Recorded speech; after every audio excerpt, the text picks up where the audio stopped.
Welcome back, everybody, to another episode of the League of Inches podcast.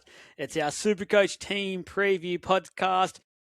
It's the second last one, guys. It's been so well received this year. We are very, very thankful. And obviously, a bit of the cherry on top midway through was that little push we got with Timmy from the SC Playbook coming on and having a chat to us for a couple of those teams, which was awesome last week. And thanks to everyone out there who has watched it, liked it, commented all the like. It's been the support's been fantastic. We all really appreciate it. Tonight's episode features the Canberra Raiders, Penrith Panthers, and North Queensland Cowboys. So we're back to three, which I know from our point of view is a welcome relief. Maybe for you guys listening who have loved these longer versions, are absolutely frothing it, going, give us more. You might not like it, but that means we save three for next week as well, instead of just doing two and a very, very short episode. So hopefully you bear with us. And to be fair, with all three of these sides, there is a fair few talking points coming out. So I'm no doubt we'll be able to get some things going for you guys tonight. Let's get the boys and welcome them in. Jesse, hello, mate. How's your week been?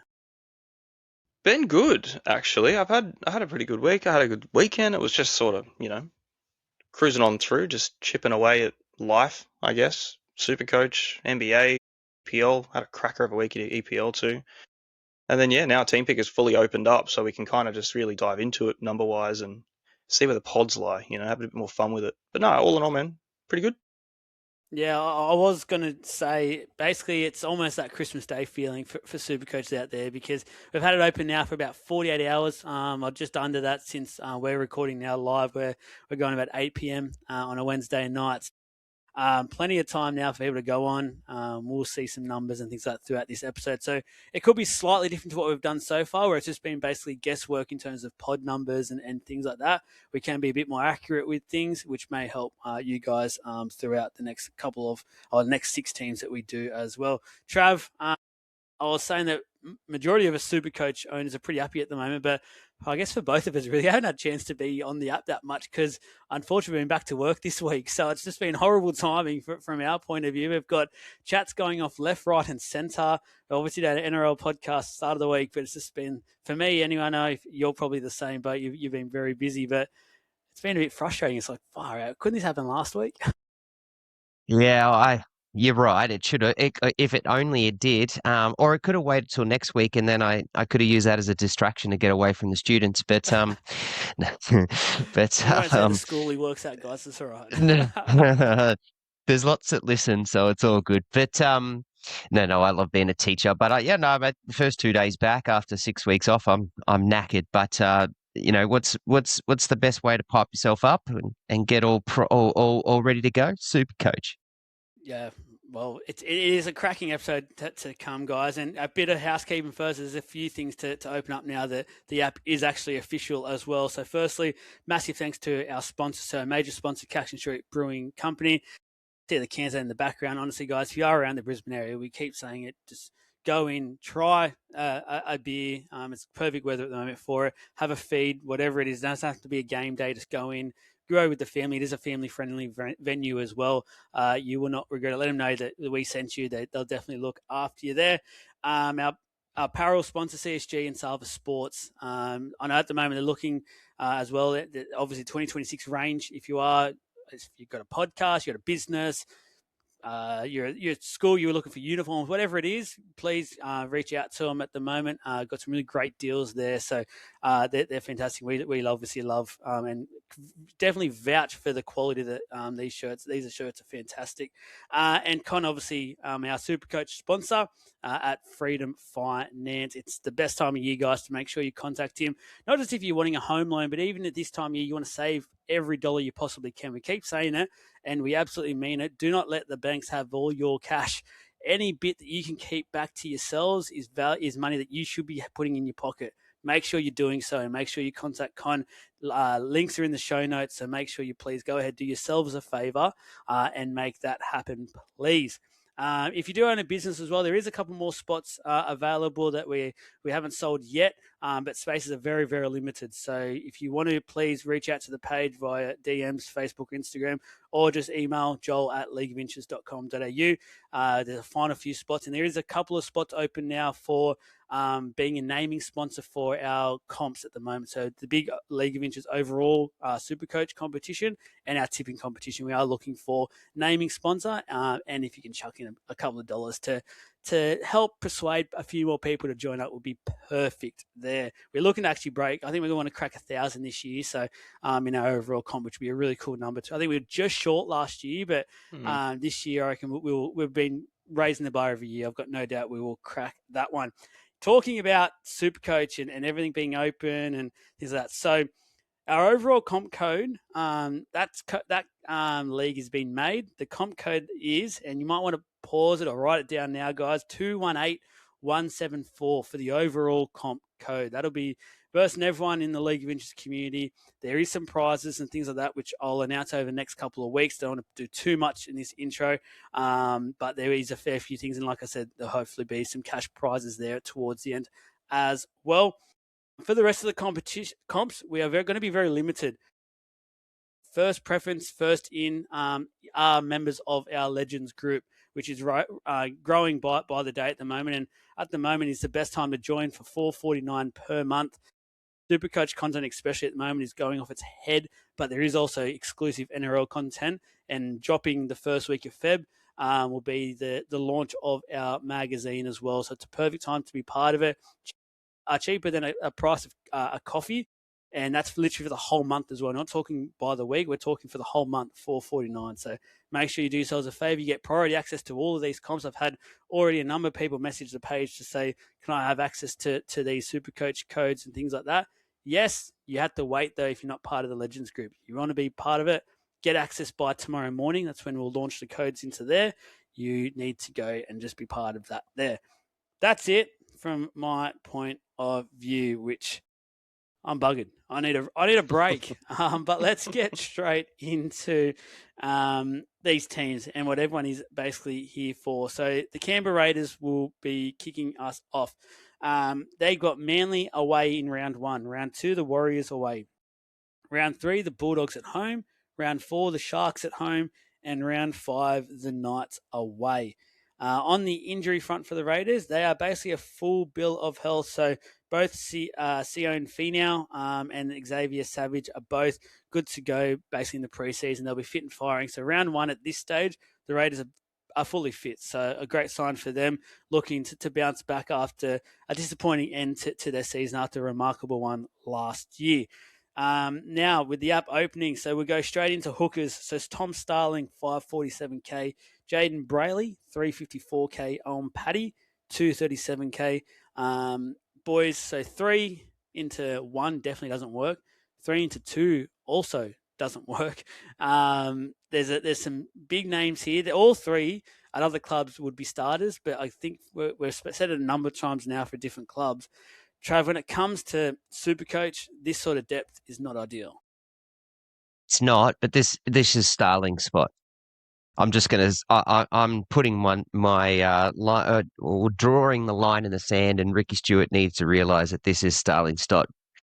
But Jaden Brayley is a depth signing or a 14 to come off and play a little bit more than just a hooker role, whereas Paddy is basically someone that can just come in and play the 9.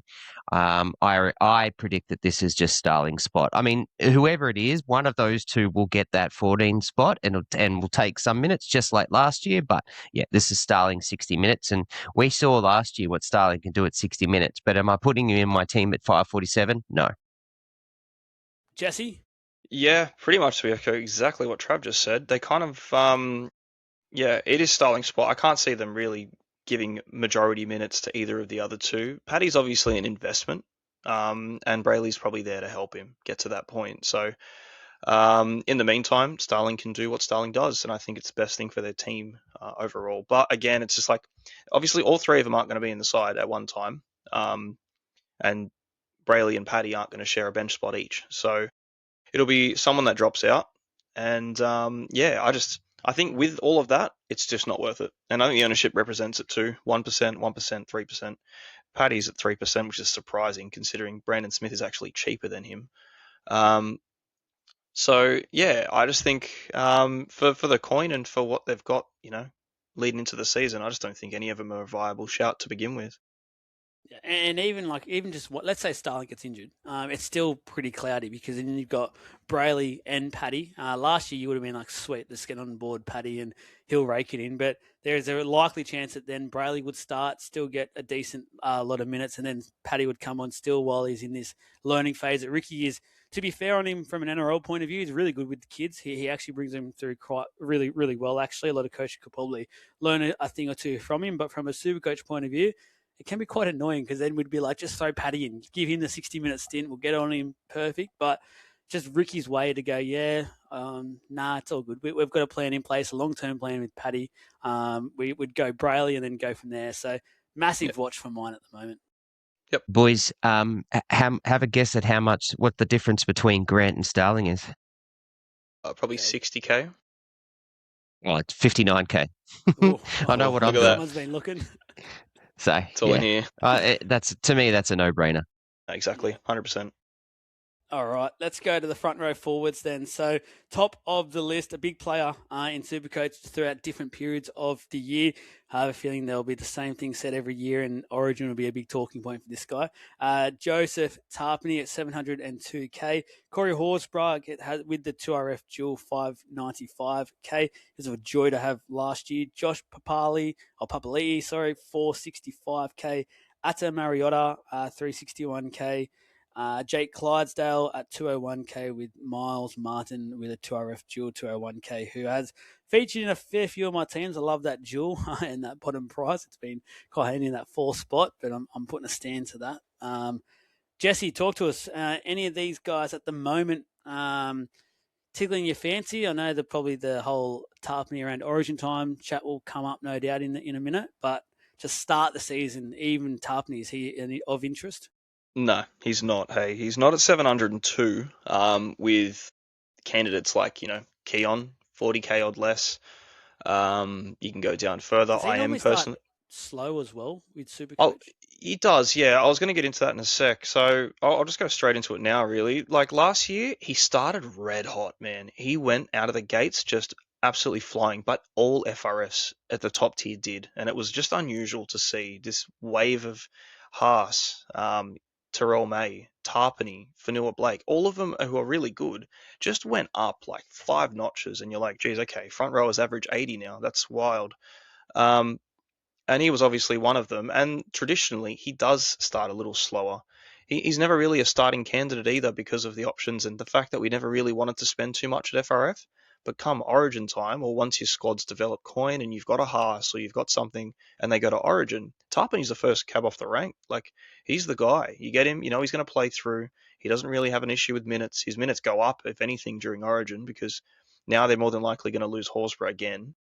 And, Papali'i won't get much of a run. So it's one of those things, like, he's always going to have that uptick during Origin. So that's where his appeal lies for me anyway. But last year in the first 3 rounds, because he gets suspended, he got an average of 78. So that's massive. In the first 5 rounds, he played 3 games for that average. Going back, though, 2024, 5 rounds in, 5 games, 55 average. 23, 5 games in, he had a 62 average. 2022, 5 games in, he had a 52 average. That was a 47 average in 21 for the same amount of games. So it's like, that's where FRFs were. Like, they were 50 pointers and slightly above too for the good ones. But yeah, all of a sudden, things have just changed rapidly. Now there's big coin there and big value. So I think for where he's priced at right now, I don't like it. But there will be a time and a place that Tarpany will be in my team this year, just not to start. And I hope I explain this well, Trav. I'll let you basically take over and do the Supercoach spiel with it. But when we're talking that, and I see Joseph Tarpany at 702K, and I'm thinking in my head, I reckon he'll probably get through the start of the year, like the first 5 rounds, maybe averaging 55 to 60 maybe at the moment. Like, it just feels like that could be sort of the vibe. So that's obviously, when we're talking Supercoach, and there could be a lot of new people starting to listen, well, now the app's open and things like that. When we're talking value, you then look at guys that obviously are below that price point who can then gain some coin to then meet that middle ground. And if you are big on Tarpany, you can grab him at round 5 or 6 or something and go, okay, you then get him 120 20K, 150K cheaper. Yeah, especially going into round 5 against the Knights, round 6 against the Rabbitohs. I mean, 7 he comes up against the Storm, but then he's got the Tigers, the Titans. So like he's got Really a very juicy draw for him, and I'm all over Tarpany in terms of I think he's a great buy. I don't hate people buying him. But am I going to do it? No. If people come to me and say, I want to get some money here or there and they've got Tarpany, I'm probably going to say there's one point that you can do it just solely because he is at 700K. And I think there's some pretty good value underneath. You're not buying Tarpany for value this year. You're buying Tarpany for, he's going to get a 70. Only like 3 games last year for the whole season did he average under 70 points. Like that's freaking elite for a forward. Right, that's elite. And as Jesse eloquently said, like about round 5, he was at an 84 average. So like he can get up there, and he will get up there. But I agree totally with where Jesse's at. I'm not putting him in my team, but I think he's a round 12 buy for sure. If he's playing not through injury or suspension, I'll be getting him for round 12 because he's got 12. He plays 13 against the Cows. He plays 14 against the Roosters. He plays 15 against Parry. Plays 16 against the Storm. Plays 17 against the Dragons, and then has their next buy. Insane. Like that's just that's Load 6 up. games. Well, 7 games for Origin. Yeah, I think Tarpany's just a wait and see. Unfortunately, not be able to fit him in just due to price, and pray to God that he just drops that 100K, because when he does, round 12, he'll be the most bought. Yeah, for Right, sure. looking at that little early run you said of around that round 5 period. I'm also looking. I made a little note there. So, which is the things you'll get access to in the Legends group, guys. That sort of stuff is what we do look into and try and get you guys some pointers and players to look out for and runs and stuff like that. And there's also this talking point, and we've said it in the NRL side of things a few times, Trav, is that there's also this side of the story where this forward pack just bites down and goes, people are writing us off this year because they've lost Fogarty, blah, blah, blah. We're just not going to allow it. They're just going to keep going. Yeah, that's right. There's a very big chance that Tarpany could just keep going. He's a gun. Everyone knows he's one of the best in the world at the moment. So he has a big point to prove. There's a World Cup coming up, and we all know how stacked the Kiwis are. He'll have a spot, but he'll just want to make sure he's one of the alphas. And there's literally, I can see it now. He just keeps going with that 70 average. One of the best documentaries I've seen of the rugby league is Tarpany's interview last year that he did. That was fantastic, and I agree with you. But I also think from what you just said, then based off that, and then also base it off the interview that I watched in the last year, he's got. I think Tarpany, Horsburgh, Papali'i are going to sit there and go, we've got young halves that we have to protect. We're going to have to do some big work, and we want to protect these guys. So yeah, I can foresee it. And like I said, I don't hate it. I think it's a good buy, but people that are messaging me, which they are already, and they have Tarpany, are saying I want someone else. He's the first person I'm saying drop down. Yeah, to start anyway too. That's the thing. He's 100% a buy, 100% a buy at some point in the year. Just starting's hard. You can guarantee as well, Ricky's in the year of these forwards already, saying this is your role this year: protect these young boys and let them flourish. Let them play on the front foot as much and as long as possible. 2RF, so Hudson Young, an absolute stellar last year in terms of NRL and Supercoach, 754K. Zach Hosking, 615K. Matty Nicholson with that purple patch of form he had throughout, 611K. Just spoke about Horsburgh with the duel. Morgan Smithies, 420K. Simi Sasagi, 401K. And then Noah Martin, 250K. Do not get mixed up with the names there, guys, because one has a nice duel and is 50K cheaper. So don't do it. Forget Roddy. He averaged 106 last year. Sorry, Joe Roddy as well. Shout out to you, brother. At the moment, my app's doing a weird thing where it won't even let me look at his price. It won't let me skip up, but I'm guessing 235. 235. Okay, yeah, with an average of 100. So yeah, quality price for 106. Thanks, Sangster. That's a generous one. I've seen a fair few teams so far go all in on Hudson Young once again this year. And can we validate it? Can we see 254K at the moment? It's a position where there seems to be quite a bit of value at the moment. But when we're going into our team previews, we're talking from a team point of view. Hudson Young's obviously going to be vitally important. What are we thinking? if you're getting Hudson Young at 254K, can you tell me what cheat code you're using? Because I want that too. That's Supercoach Platinum Oh, Diamond Plus Yeah. Edition. Oh, 754K. is that? Yeah. Yeah, forget So, gold. like, whatever that cheat code is, can you give it to me? Because I want it. We're a Is recognised Hudson Young Supercoach brand now. We're not, is guys. yes, 100%. Hudson Young's been in my team many times. The problem I've got is that like I want Hughes or then I wanted Grant and then I needed to push up a Ponga because I don't like what now that he's not kicking, so I pushed him up to Drinky and that sort of stuff. And so where was I able to do it? Well, Hudson Young down.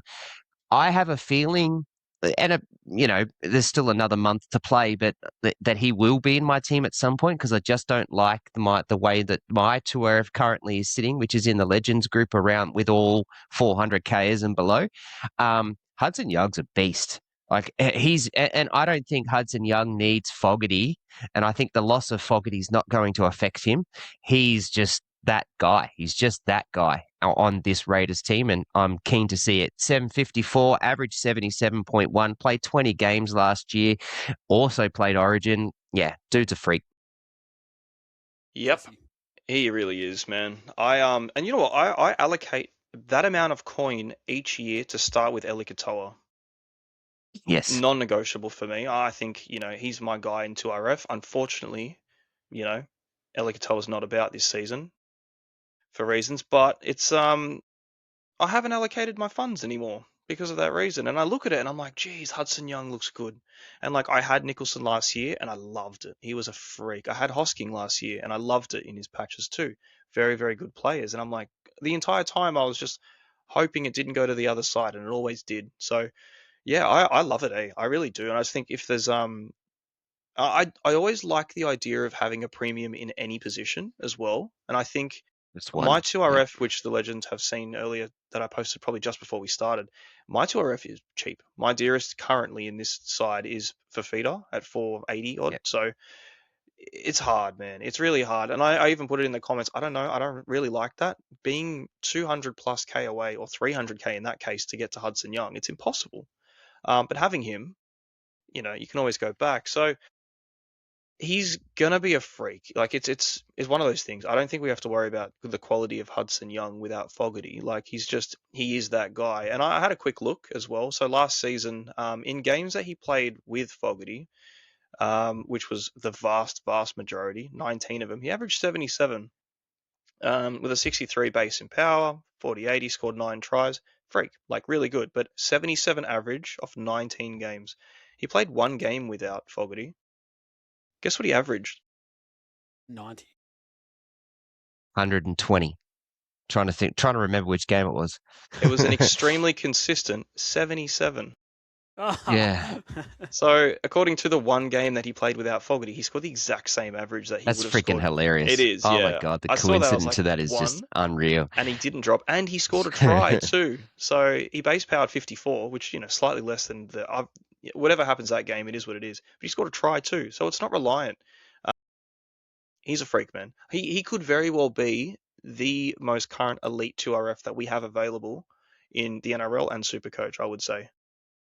I had him a lot last year, and I loved every minute of it. I think I got him pretty early, if my memory serves me correct, and I just basically wrote him through for a while. So that was fun. There's a name really on the list that it sucks because they're just so deep in this position, even from a Supercoach point of view. But Simi Sasagi is just such a baller. Like I love this guy, and I hope at some stage this year he becomes relevant for us in Supercoach because I would love to own him. I think he's going to be a very enjoyable own. Obviously, at the start, that other side of the field, that edge just is, for my opinion, I'll just quickly get your guys' thoughts, is a no-go zone just because we just don't know what's happening at the moment. I think the very big chance it's a shared role as well, especially if this 6-man bench happens as well. There's a high chance that, like, let's say Hosking starts there for the first 25, then goes into the middle, does a stint in the middle. Either Nicholson or Sasagi goes to that edge. For mine, it's a bit all over the spot, all over the shop, and I just don't want to touch that side of it for now. Yeah, his average is slightly inflated, to be fair. Like that 41 isn't a 41 when he plays each game. It's a 30, it's a 20. The buff, he actually averaged 69.2 when he played 4 games out in the centers last year. So that's what kicked him off. He scored 4 tries, 4 games. Yes, he did. So that's kind of what's shot him up to that price. He's not worth 400k, providing he's not starting. But if he does, he's probably undervalued, to be fair, because he is a goer.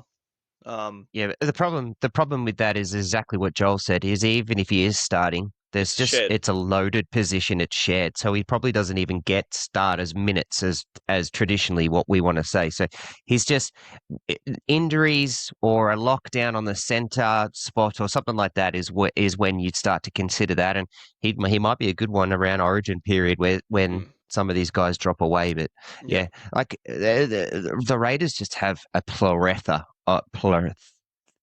of talent around. Yeah. Yeah. They do. It's been a long day, and they've just got.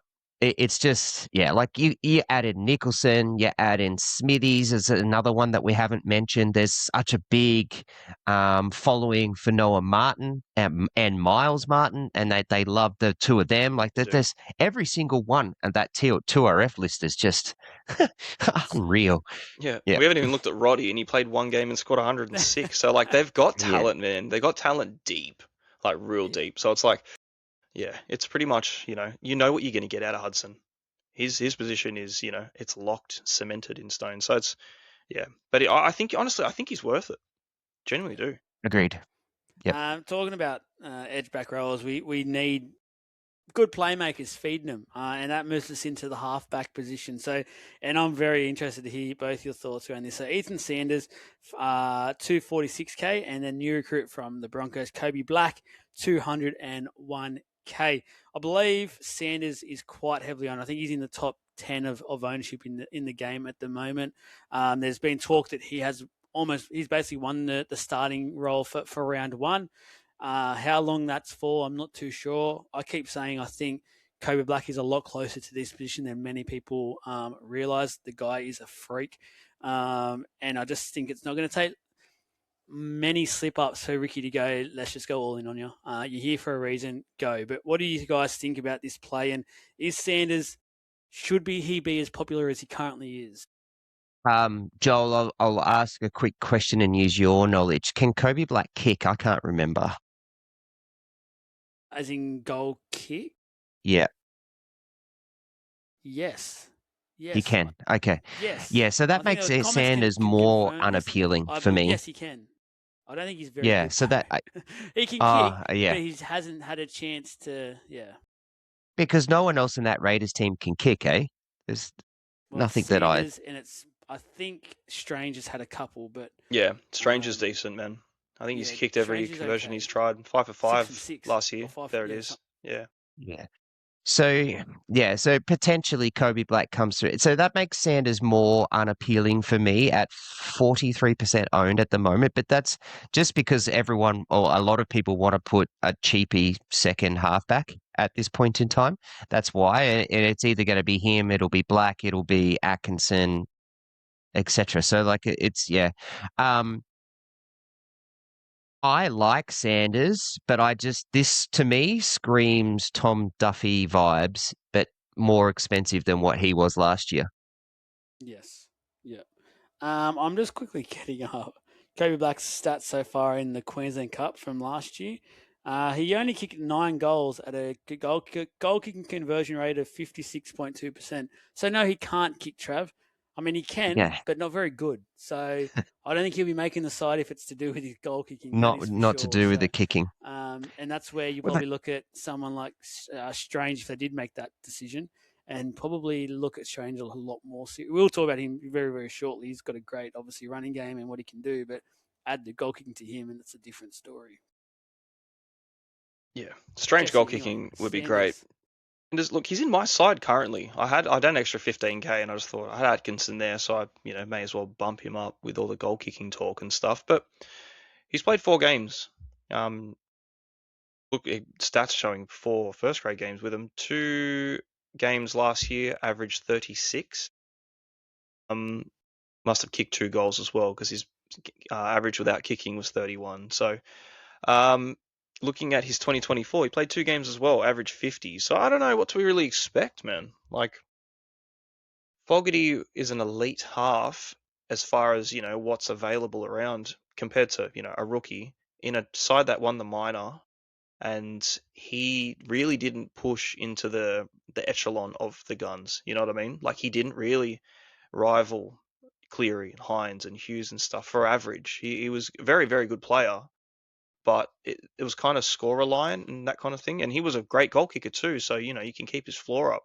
We haven't seen that yet from Sanders. So I don't know, like the expectation of Duffy was too high, and it's kind of torched everyone from last year. And this could be the same. And you could say the same with maybe Atkinson or any of these 230k halves. Maybe they just aren't it for what we want them to be. But you got to have a bit of faith. You know what I mean? Like, it's a good team. He's got good players outside him. If he is, what they say he will be potentially, you can't really lose coin. But we thought that last year too, with a basement price halfback who actually didn't break even.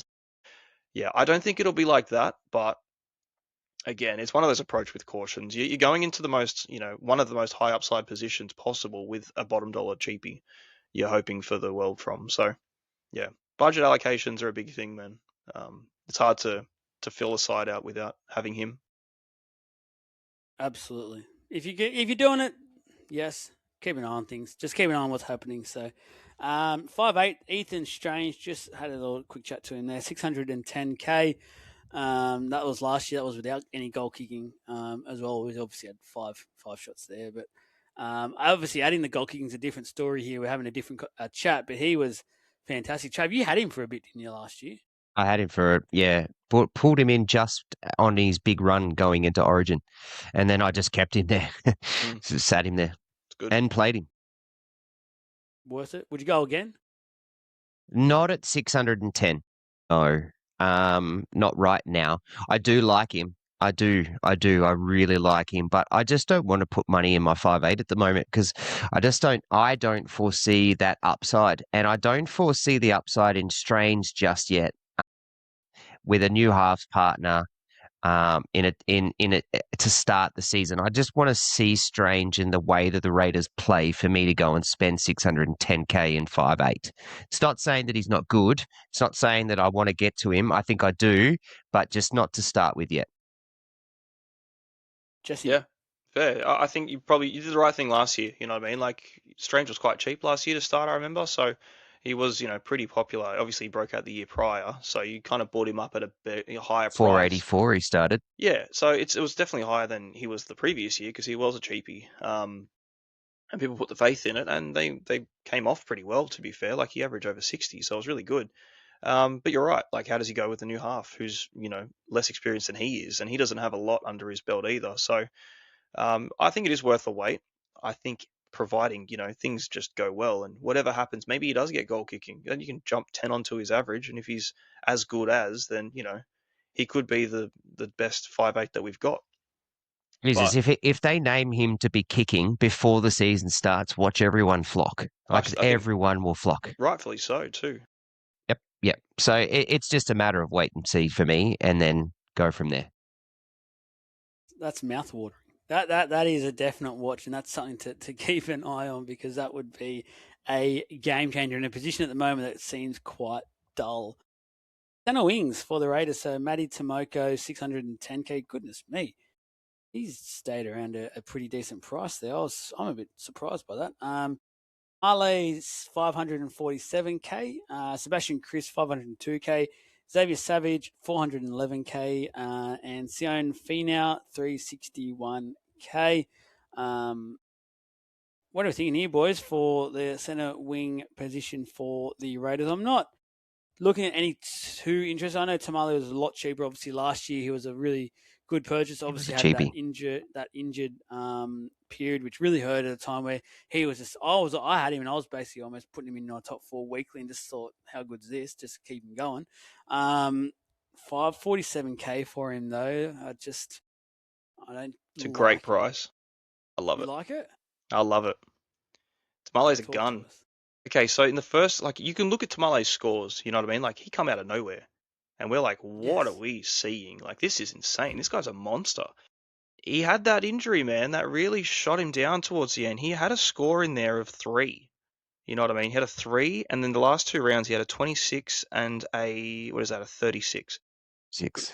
Rule He came those back out. early, I reckon, because they had a backline pretty much injury problem. So he played up to Ricky's round. son was playing. Yeah, he was too. The actual Jed Stewart. Who I've actually noticed is not on the list anymore. No, he's not. What I happened? didn't realize that. Falling No, out, Daddy. Maybe not. Grounded. He's grounded for a week. You're not allowed to be in Supercoach. No, he's in the naughty corner. So going back to the first 13 rounds, because I think having that 14 in there with the 3, all it's done is made him cheaper for us now. He averaged 63.85 in the first 13 rounds. Nothing wrong there. Couple of low games, he's going to have him, a 25, a 29, and a 35. Every other game outside of that was above 50. The lowest outside of that actually was a 54. So that's pretty much what he's priced off his average currently. Everything else on top of that is upside. You're going to get a low game here and there. He was young, it's rounds 3, 6, and 10. Like, that's his first games.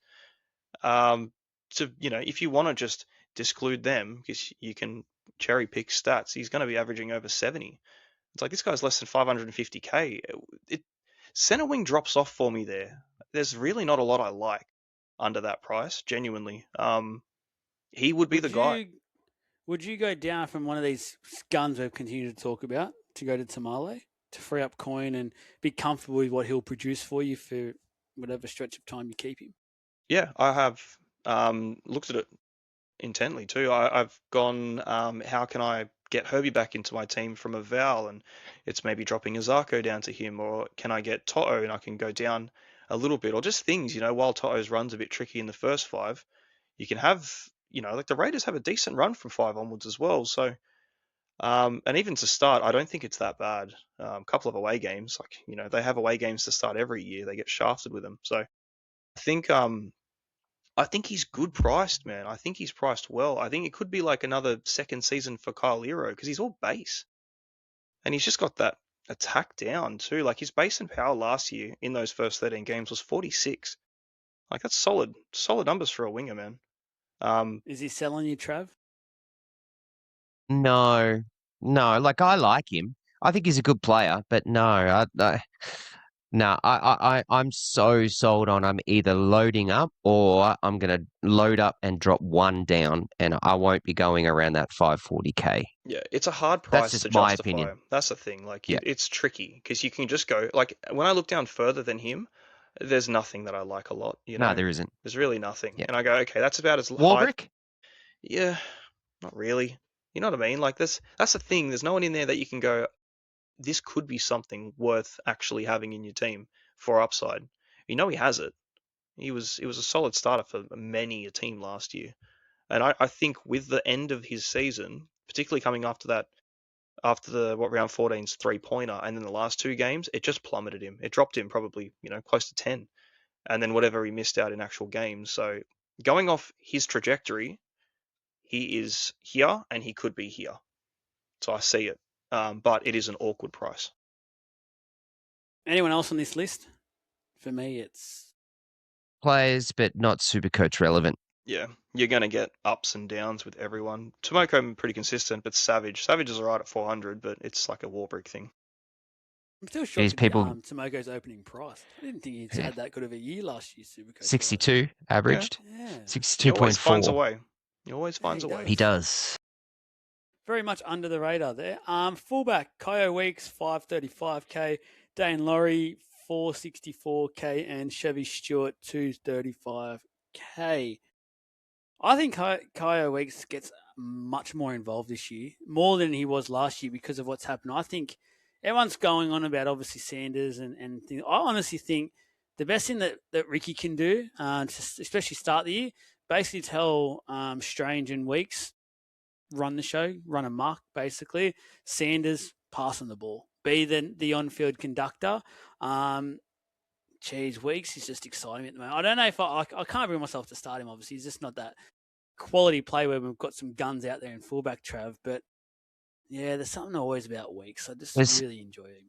At this point in time, on the 21st of January, as we do this, and whenever it is that you push this out, Joel, there are three Straight options away. in those low 500s that I really like: Trey Fuller, Sewer, and Kyle Weeks. And I think Kyle Weeks is going to improve immensely again this year. 54, I don't think he'll be anywhere near 54. I think it'd be much close. He'll be beyond 60. I predict. I think that's what I think. I owned him to start last year, and I got him at 477, and I got shitty with it because he dropped down to 418k. 414k, and that's when I traded him, and then he went bang 7,300, 5,306, and I went, oh man, no, like he's just there's so much potential and talent in him. He's still just a rookie. He's still just a baby, and he's still learning. I like it. This is a high upside potential pick that could change the numbers and change what you do. I'm not Jesse, keen. Nah. You went straight to your keyboard. As soon as Trav said what he said, you went straight to the numbers. I'm always looking at the numbers. I'm not keen. Look, he's lost his 5'8", which made him, relatively appealing because no one had him as a fullback last year, and I don't think they're going to have him as a fullback this year. Being left out after that last 106 big score, he followed up with a 25, a 45, a 24, and a 39, which is just weeks, It's just what's going to happen. And I don't want that for my fullback. Not at 500k when we've got, three potential dudes that could just consistently bang him out higher. And in a team that's lost their halfback, like, okay, you're going to expect him to make more, take more responsibility on. This guy's just lost their halfback. Like, it's going to be an adjustment. And I don't think Weeks is the guy to, put the team on his back. I think he's that, he's a moments player. He's a highlight reel guy. I just don't think he's the backbone. So for that, he's got a half background, don't forget. So he has played that position before. Yeah, but he does for pretty much and he's got elite speed. His IQ is really high. Like I just don't think. I think there's look. He's not in my team, and I don't know I don't think I'll have him. But I don't hate the pick. I can see why people are doing it for upside for someone in that low 500s. And Joel, you're right. Like because of those halves, who are they going to want to get the balls to? They're going to get it to Strange, and they're going to get it to him. And they're going to run both of their ways, and off they go. And this is and it's just danger. It just screams danger to me that Kyle Weeks has the ball in his hands much more.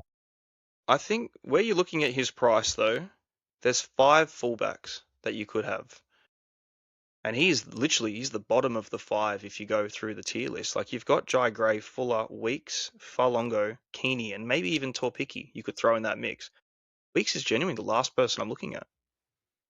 Now that's my opinion. You know what I mean? Like if you had him for those games where he went bang bang bang bang, you're like, fuck, I'm laughing. I got a bargain here, but it was a bargain, because he started terribly. So yeah, it's a time you run thing, definitely.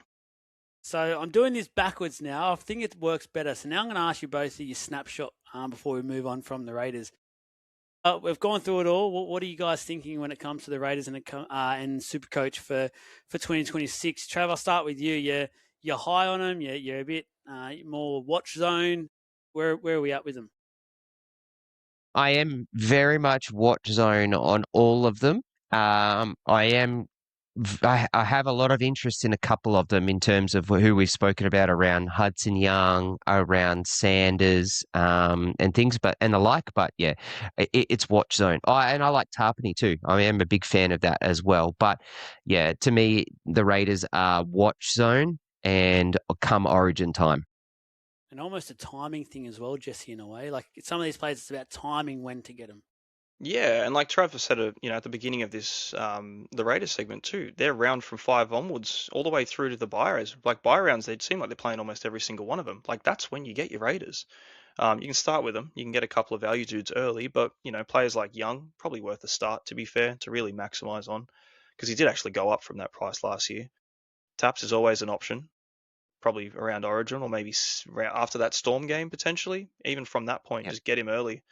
Tamale I like. There's a couple of dudes in there. Tomoko, draft players galore in this team, honestly.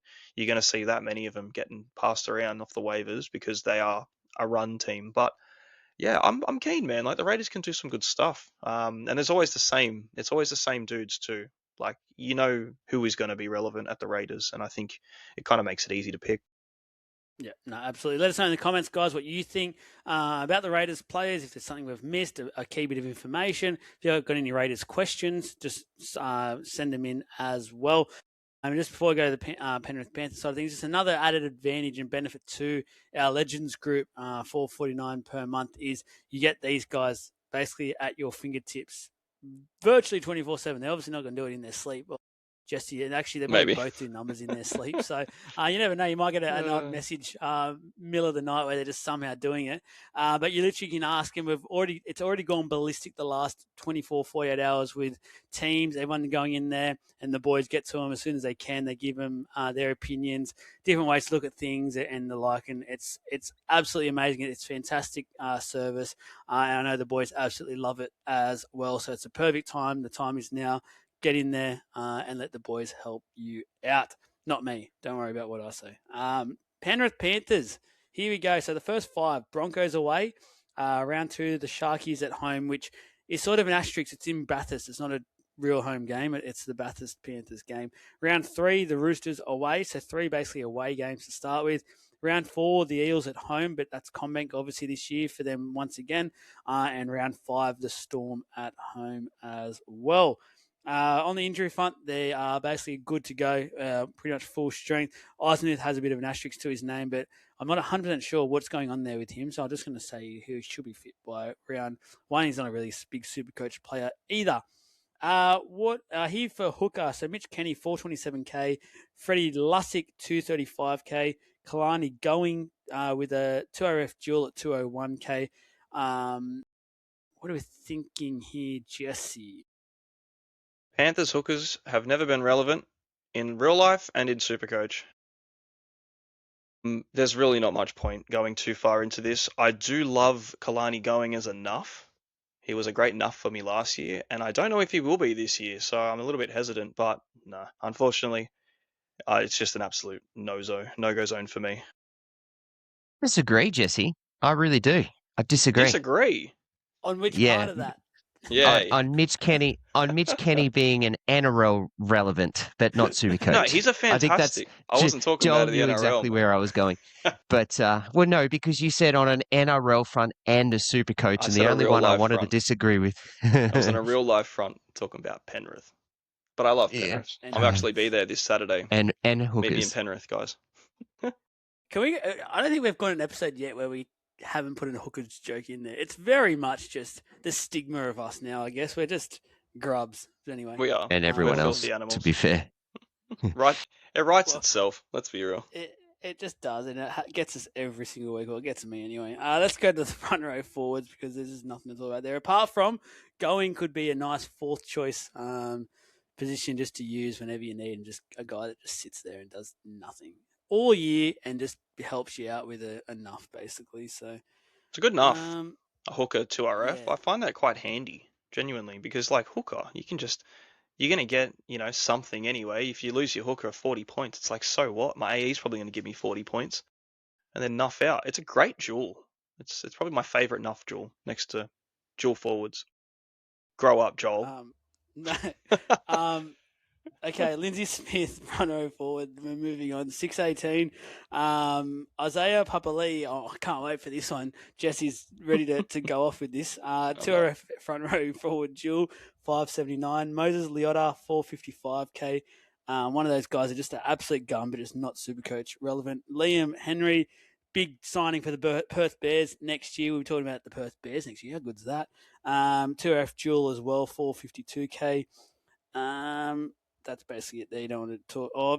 Luron Patea, 294k. Matty Eisenhuth, 2RF duel, 292k. And Tom Alley, 216k, which there is a bit of raps coming out about Tom Alley at the moment. I don't know what much of a role he can have at the Panthers with some of those players they've currently got, but there is some good raps. He's apparently impressing a lot in pre-season there. Isaiah Papali'i, Jesse. I remember this time last year, me and Trav couldn't stop laughing, basically, when you were so adamant on this guy. He started off average. To be fair to you, I'll give you a tiny bit of credit. Like, I don't think you really deserve this credit, but I'll give you a little bit of it because he did come around in the end and actually produce some pretty decent scores. Like, it was basically the Papali'i of old towards Yeah, the end, man. which not many people got on him by then anyway. But you had somewhat of a point. Is that are you still as high on him this year? Look, a broken clock is right twice a day. It's a garbage call. He's going again. Need I remind you that this guy in 2022, no, look, I'm not going there. I'm not going that far back. Look, he's gonna probably get you what he's priced at. Like, it seems like in the last 3 years he's been a high 50s guy, and like, it's good. It's not a shit average. It's just he's not what I wanted him to be again. I was really hopeful. Like, it was a lot of hope, and just I want to see it happen again. You were adamant. You weren't hoping. Yeah, You were adamant last year. I was, because I was like, he's going into a hell of a side right now. This could be insane. Right, like, fair enough. It could have been. Obviously, it wasn't utilized the way I hoped to begin with, but like, you saw it. You saw glimpses of it. Like, it's there. Whether or not it really goes back to what it was, or if he just pops out his 55 and 60s, like, it is what it is. Like, I wouldn't be disappointed with it, but I kind of would be buying him for his price, considering how 2RF kind of looks at the moment. So, well, he's a dual anyway. He's a front row, so you've got the option. But yeah, I'm not going to say don't do it, but I'm not going to say do it.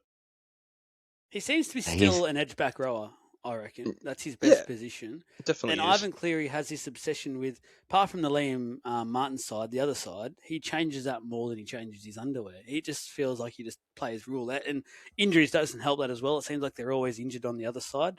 But Trav, we're obviously not big IPAP believers. I'm not going to ask you a personal question on him, but anyone else on this list at the moment you're looking at going, oh, yeah, or you just look great. Obviously, we're big on Penrith this year. Great NRL players, but just one of those things that just doesn't translate to Supercoach.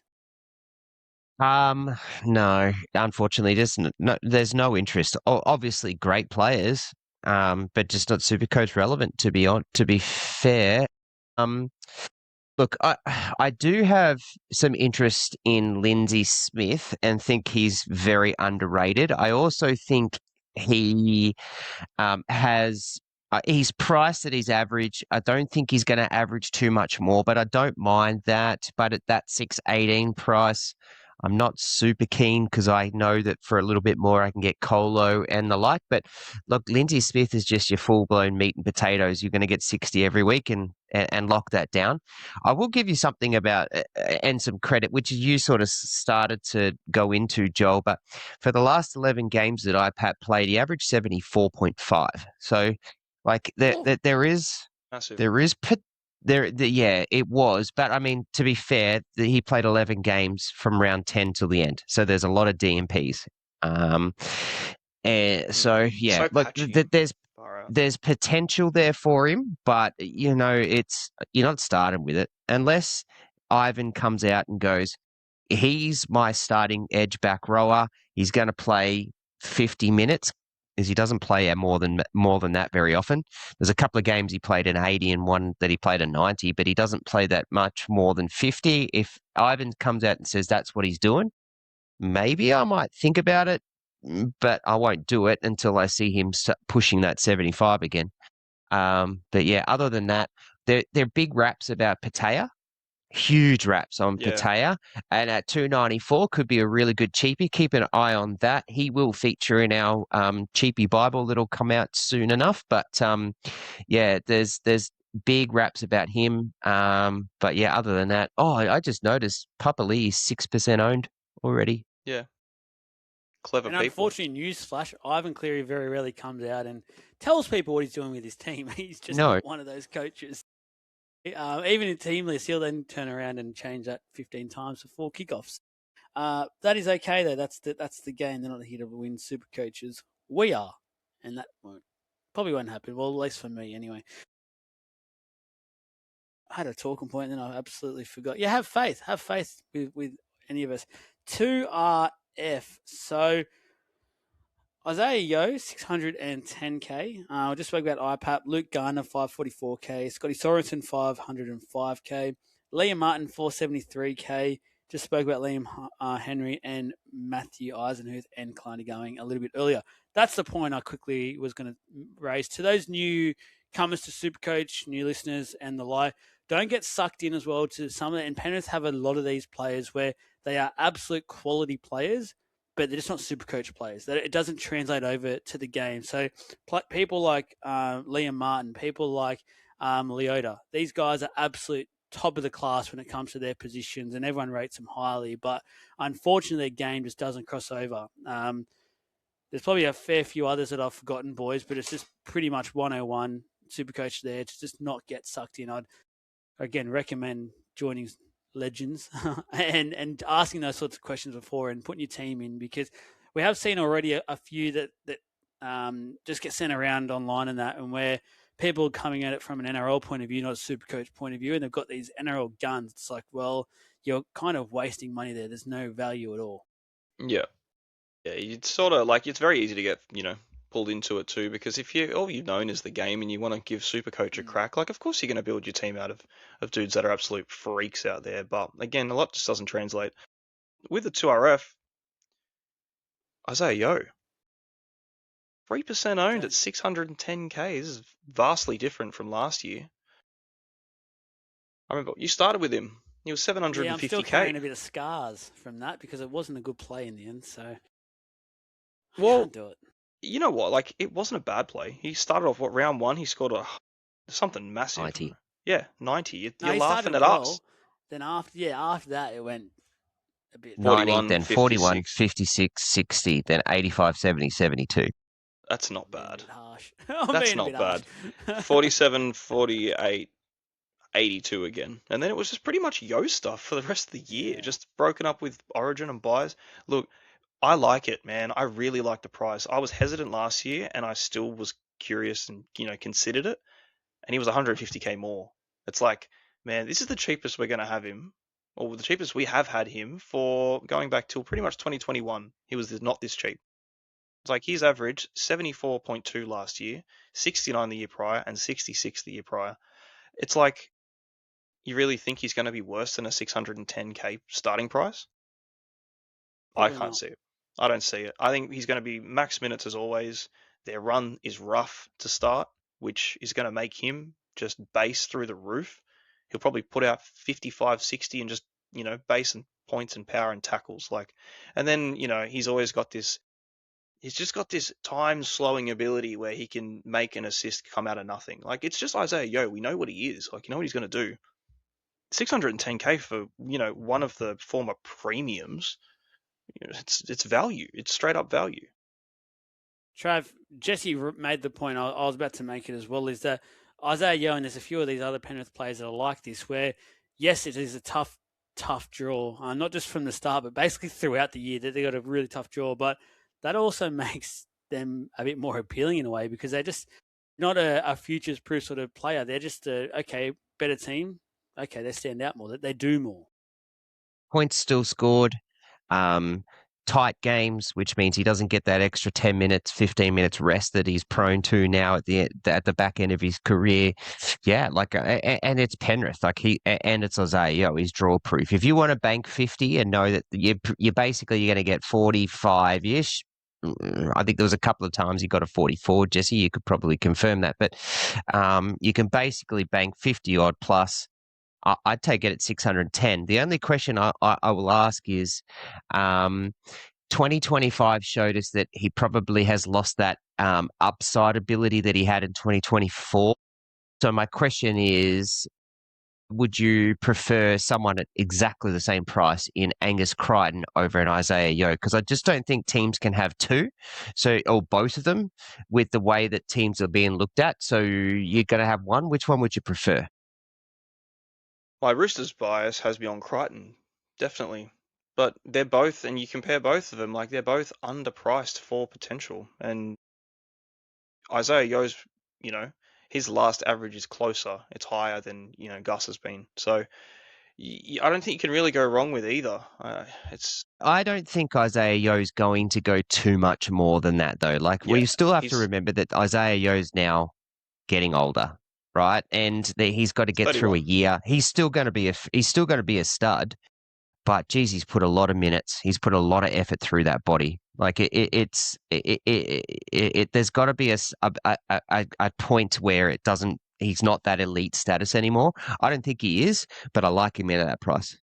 He looked like he played exhausted for a lot of last year, and it looked like a couple of those Penrith players did. To get to where they did in the end was pretty remarkable, actually, because that squad just looked out on its feet, and rightly so. It's been a huge 4 or 5 years for a lot of these players, him being one of them, once you throw rep jerseys in as well. But he looks like he had a really good break. It looks like a few of those key Penrith players have had a really, really good break. They literally have just told him to get away, and I think they've gave him a little bit extra break as well. They've all come back looking really, really refreshed. So you never know. Isaiah could be back in feeling fresh, and yeah, that little bit of value you guys are talking about could be something. No one else around now. I know we always feel like we talk about Sorensen, and there's always something there that just seems to catch everyone's eye when it comes to him. But I'm just going to say at the moment, no. But at some point of the year, I've got no doubt the boys will talk about Scotty Sorensen and be like, this is the time to go on him. So he's like hot draft property for me, but it's kind of hard in Classic, isn't it? Because you just don't know with him. Is he going to play? Is he fit? What's going on? But God, he's handsome though. He's a good-looking rooster. He's a very good, and his body is just he doesn't need a single bit of sugar. I'm telling you right now. Halfback. Let's talk about a guy called Nathan Cleary, 826k, and the good luck charm. Jack Cogger's back with a 5'8" dual, 359k. Mr. Grand Final hero himself. 6k boys. I can't do it. I can't do it. But again, another guy that it doesn't matter about. I'm not doing it because of the hard draw. I'm just doing it because of the price, and I just putting him in my team at 826 impacts. It feels like a number of my other positions, and I just don't like it. What do you reckon, Trav? Is that because you've got no idea what to do, and you farm that to me? And yeah, I want to. I really do. Like even at 826, and it's so hard to get past him. And I just think Nathan Cleary has so much to prove this year, and he has nothing to prove in my eyes. But he just has so much to prove this year. It's so much. It really is. It is so much. Can categorically guarantee right now Nathan Cleary will be in my team at some point. It's just when. And more than likely it'll be maybe after Origin, round 19, because I think they've got the 18 bye, and they don't have a bye from then on, and that's probably when I do it. But if Nathan Cleary gets to has a slow start and gets to, 150, 200k cheaper, which is very, very unlikely, I'll do it because it's Nathan Cleary. But yeah, I don't hate people doing it. I really don't. But and do I think it's a great pick? No. But I mean, holy moly, he averaged 84.5 last year. So like he's priced exactly what he can do. So yeah, he's worth every dollar. I don't want to do it. It's hard. It's so hard to spend that kind of money in, it's your round one team. Cleary is the first person I put in my team. And like traditionally, I'm a Cleary Hines halfback, set, forget. You just let it go. And you know what? You'd cop the 500k price drop after round 5 because it's going to happen. And I think that's what probably will happen realistically. Like they've got probably the 500. Hey? 500k. Between, two halfbacks that are, pushing 900k each. I thought you meant 500k price drop for Cleary. I'm like, cool, 326? No yeah, shit, please. 326. Man, he'll be 100% owned. Yeah. Remember that year that Hines went from like 1.1 to 400k and I held onto him? Oh, yes. Yeah. That was hilarious. Wow. Silly goose. Anyway, this is now. Silly goose. 6k, 19% owned. It's a lot of faith, man. Yeah, it is. For that ownership, it terrifies me because I'm like, God damn it. If anyone's going to pull it out for these fixtures, it's going to be him. He's 19% owned too.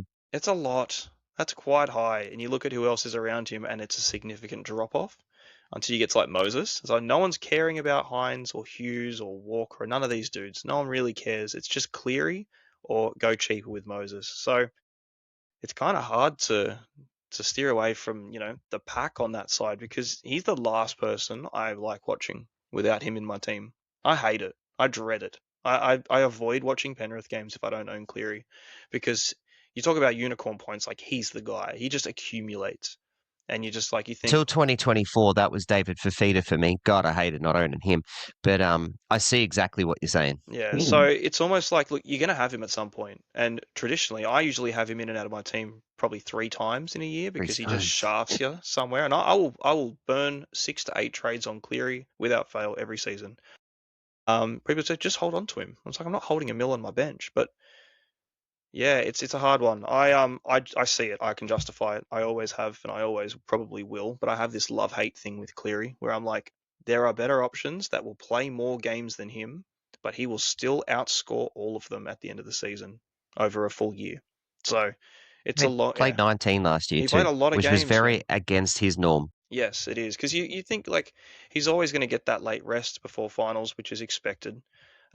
He's always going to miss Origin games, and he'll probably not back up them either. So you know that there's such a massive chunk of the year where he's not playing. Played 19 last year, only played 10 the season before, but he had that shoulder thing too. So 19 in 2023, 14 in 2022. Like he's never. You got to go back to 2019 to find the first time he played over 20 games in a season. And I don't think he was even picked for Origin then. That's probably why. So yeah, it's a lot of money to spend on the best player in Supercoach. You know what I mean? He is, like, really, he is. Such he a can painful go. watch as well. It is. Painful It's just watch. you just got to have him.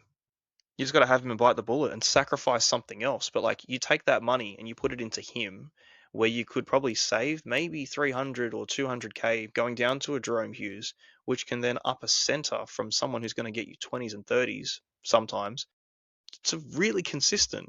And like, you're taking a net points gain at that, you would hope, mathematically, but it's not a captain pick. Like, what you go down And to, that's the other reason why you've got him. yeah, what you go down to saving money on him to buff up someone else and like kind of middle the pack up a bit in your team and like spread the love around, it takes away from the best captain option in the game. And that's why you pay 800k for him, because you know I can leave the C on him and I will probably get at worst a 70 most of the time.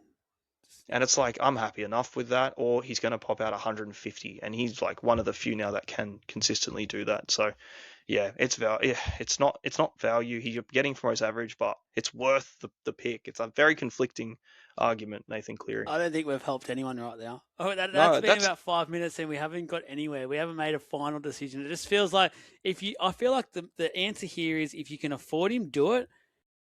If it dramatically changes your team, probably not worth it yet, but you're going to be watching any Penrith game basically behind the couch. It's not going to be enjoyable. And even if he drops like 150, 200k, he probably won't because it's Cleary. He won't drop that much. But if he drops a decent amount, even by around 5 or 6, I know Origin's approaching, but because it's Cleary, I'd probably still get on if he loses a bit. I know that it's going to only be for a 6 or so week period, with probably a buy in there at some point as well. But it's Cleary, like you both have said, he can, with decent sort of team, it doesn't matter with matchup. He can just pull out those games. He can all of a sudden get 100, 120, have a quick little 50. run of that, and you don't want to be missing it. So, yeah, I'll be keeping an eye on him. Unfortunately, I'll probably stuck with playing Hines to start with this year. Again, that gap between those two isn't that bad either. So I'm sitting comfortably with that one at the moment. So if Cleary looks like he's about to just take off and it's not going to stop, shouldn't be that bad of a price difference to then change over from Hines to Cleary. But quickly, we're not doing a draft show this year. We're just going to run out of time, basically. So I'll throw in a question here and there because it's becoming a very popular format. I think people listening are probably part of drafts, wherever it is, whether it's with us or elsewhere. Do you think he's still the number one pick, Nathan Cleary? No. What would you have him? Top 3? I would probably say top 3 still. I think his draft value, from what people have kind of worked out, is you miss him at the most important time of your draft, which is at the end.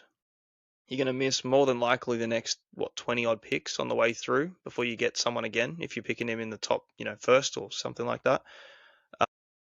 And yeah, he misses too many games to be worth it in draft. You know what I mean? It's kind of hard, but I still see him being a top 3 minimum. Trav, you got him 1? I won't take him at 1 if I got the number 1 pick this year, but I don't hate people doing it and can see it. But for me, halfback, I can see guys like I might be able to get a Katoa in the 30, 40 range. So, like I'll take that. Jeez. I'd actually really love to put a quick draft episode. I don't know, but it'd be actually, I think there'd be some good quality there. But I'm with you. I think for the first time ever, where most other years he'd probably be straight away first pick. No, you wouldn't even blink. Maybe Tedesco, but interesting times ahead. 5'8", Blaze Talangi, 581k, and Jack Cole 377, and we just spoke about Cogger with the duel. Oh, Blaze Talangi, 581k. It seems to have started to grow some confidence a lot with Cleary. That partnership has just sort of gotten better as the weeks went on last year, which surely means good things, doesn't it? Do Jesse? Yeah, it could do. Honestly, like I think he's only improving, man. Like he's very young still. Like he's on the way up. The 5'8" position the hair is as well. He's looking. Does he? Oof. Oh well, there Yeah, you go. he's got a bit of flow and locks at the moment, which It's the is something Samson about thing. that. Like he's going to have the extra powers, so that's cool. Like I'm down Wet for hair that. Blaze. Oh shit! Stop it. He was very good for a 50 last year. He very, very rarely went below. Like it was just he always found a way as well. He was like another one of those dudes that like just does enough to get you a 50. And like there could have been attacking stats in that, or there could have been no attacking stats in that. But normally it's always going to hover around there with decent upside. So I don't mind it. I think another year next to Cleary, which is another year next to Cleary, it's going to make anyone better. Really, you'd think. Yeah, it could be good, man. It really could. Like, I think the 5'8's kind of missing someone in the mid 500s. That's a viable play. He's 580, so he's slightly above. But at the same time, like, I look at that price and I think, well, Dylan Brown's getting a jewel and he's cheaper. And I like that for a jewel, cheaper, what we know. But with Blaze, it's one of those, like, where is his ceiling right now? Like, I have no idea. He could very well be an 80 plus dude every fourth or fifth week and then just pop out 50s. And like if that's the case, I'm very happy with that kind of output for where he is priced. So I like it. I think I've tabled it up as well a couple of times, and I've put him in a couple of teams just to sort of budget around what I'm hoping changes with Dylan Brown. But yeah, I don't knock anyone going for him, genuinely. I think it's a good pod that you'd probably do well with. Trav? Don't recommend you start with him, but I recommend you wait and see and watch and then get him somewhere around round 6, 7 and onwards through Origin as well. So when Clear that goes out, at 581, yeah, that's where I'm sitting just because of that price point and what he can do. You're right. He had 6 games under 50 last year. The lowest was 35. So like it's not bad for a 5'8", and then he averaged 59.4 by the end of the year. And there's a couple of really good games of an 80, 112, a 99. There's potential there, and he will get better. He 100% is going to get better. I just don't know if he's going to get better to start with that draw just yet. And then once he gets through that really tough start, then that's when I've got him on my radar. So he's definitely he is on my whiteboard at about round 5. His whiteboard's very big as well, guys. It's basically half his house. Same with Jesse. These guys, It's a big house. Notes. They're yeah, they're size of a footy field. His whiteboard. So there's lots of notes on it. I'm telling you right now. Centre wing for the Penrith Panthers. So Casey McLean, 653k. Goodness me, he went on a run last year. Oh, yeah. Paul Alamotti, 643k. Tommy Jenkins, 598k. Sitting at 4th on this list, which is just insane in itself. Brian Toe, 598k. Isaac Tungo, 503k. In my opinion, has plenty of pressure on him to start this year and to even keep his position with a few of these guns coming through. Fanua with a fullback duel, 235k. And Jesse McLean, do not get him in. I do not recommend it. 235k. It still haunts me that week. Boys, Brian Toto, 598k. I have had him in my team almost from the start. I don't think I'll get him out. I will be confidently starting with him. He's one of those guys, even with the hard run, will just work his ass off. $5.98K. Surely it's just come on down. The price is right. Someone. Yeah, I like Toe. He's probably one of my favourite players, like ever, genuinely. The run is hard. The run is quite hard. It was really hampered too last season. He had freaking hammies and soft tissue stuff. It was just constant niggles. But, he still manages somehow to churn out a 61 average in probably the quietest season I've ever seen from him. Yeah, it's value, man. The season in 24 averaged 70. He averaged 70 in 2023. So, like, you're looking at 10 points potentially of value. Like, yeah, you very well could. The team's changing a lot around him. It's the kind of service and stuff that he was getting prior. It seems like, Casey McLean's a very busy boy now. Lamontti's around. They've always had a gun team, and he's always been a gun player. And I think what's ownership, 28% for Brian Toto at his price. Like, it's a hell of a price for the name. He has been in my team more than he has been out of it. I'll just say that. I don't know how to start with him. Genuinely, I don't think it's much upside in the first few rounds. I think you kind of get him what he is. Unfortunately, like, Supercoach doesn't really reward the meters, which he's always going to have. It's like what he does with those meters, the tackle busting and that kind of thing. It's really his body. Is his body right for it? And if it is, then yeah, every day of the week, I'm all over it. And I currently have him in my team.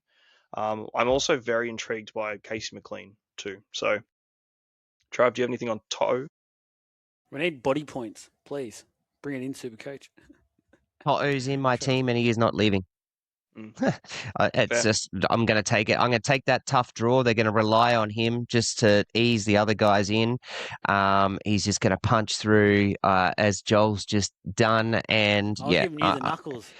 Mate, I'm not even considering taking him out. I am considering taking out the likes of a Carraz before I think about taking out Toto. Carraz is a freak and I want him in, but I just don't like Carraz's round 2 bye. I am very much looking at Carraz down to Casey McLean. In his last 12 matches, Casey McLean averaged a nice, healthy 77 from round 13 onwards. Casey McLean went on a freaking tear in that 12 games. He had 109 and 101. He had an 81 and 85, and then everything else was above 50. Above 44. Scores tries for fun. It feels like at the moment. Yeah, I'm super, super keen on Casey McLean as well, and may find that I have 2 Penrith centre wingers in my team. Yeah, see, that's where I've been going with it, and I'm kind of trying to spread the love, get one person from this team, one from another team. I look at Toto and I love it. I just freaking love it. His price is fantastic, like sub 600 for what he can do. He can put a 60 up in like 3 sets. You know what I mean? Makes 10 tackles in a single play. Like, he's that kind of guy. But I also look at McLean and I think, geez, this guy's on for something too. Like, this could be immense. Do you have both? Like, I really don't. Hell yeah. I don't see an issue with having both of them, but I don't know if I'd want to have both to start with that run, as tricky as it looks. Because if it's quiet for one, surely it might be quiet for the other, and you're missing out on potential points and other stuff. So I'm like, if it's one, which one is it? And it's probably Toto because of the value, but yeah, McLean really stepped up at the end of last season, and it's really got me questioning it now. So interesting. I never really thought about McLean that much, to be honest with both of you. I'm just more so in the Toto camp and didn't want to go too with that opening run for Penrith, but you make some valid points there, and McLean might come more into my calculations. We will see there. Interested, actually. Let us know in the comments if you actually do have McLean in your side, or even those numbers just then that Trav spoke about surprised you, because I think plenty out there probably wouldn't realise just how good his end of season form from even 7% owned at the moment. Yeah, 7%. It's decent for that not price too bad. Range as well. That's pretty good. Toto's 28.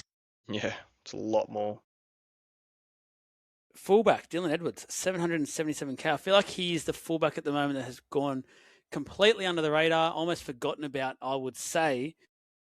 Is there anything that anyone's missing here, boys? Is there any valid arguments for Dylan Edwards playing him? We've seen him in the past be, at times, a gun. Yeah, that he's just every other fullback I've heard spoken about at length, in detail, constantly. I've not heard Dylan Edwards once. Because he's not value. And he's not super exciting either. He's just reliable. He's a reliable 70. We've said it a billion, jillion times. He's going to get you that. And he's priced at that. So, he's obviously priced at a 79.5. That's got to do a lot to do with Cleary's injury, the goal kicking, that immense run that he had. But when everything came back around and the dust settled and Cleary was back, the goal kicking was Cleary's again. That average went from like a 90, 100, which was just on the up, straight back to a 70.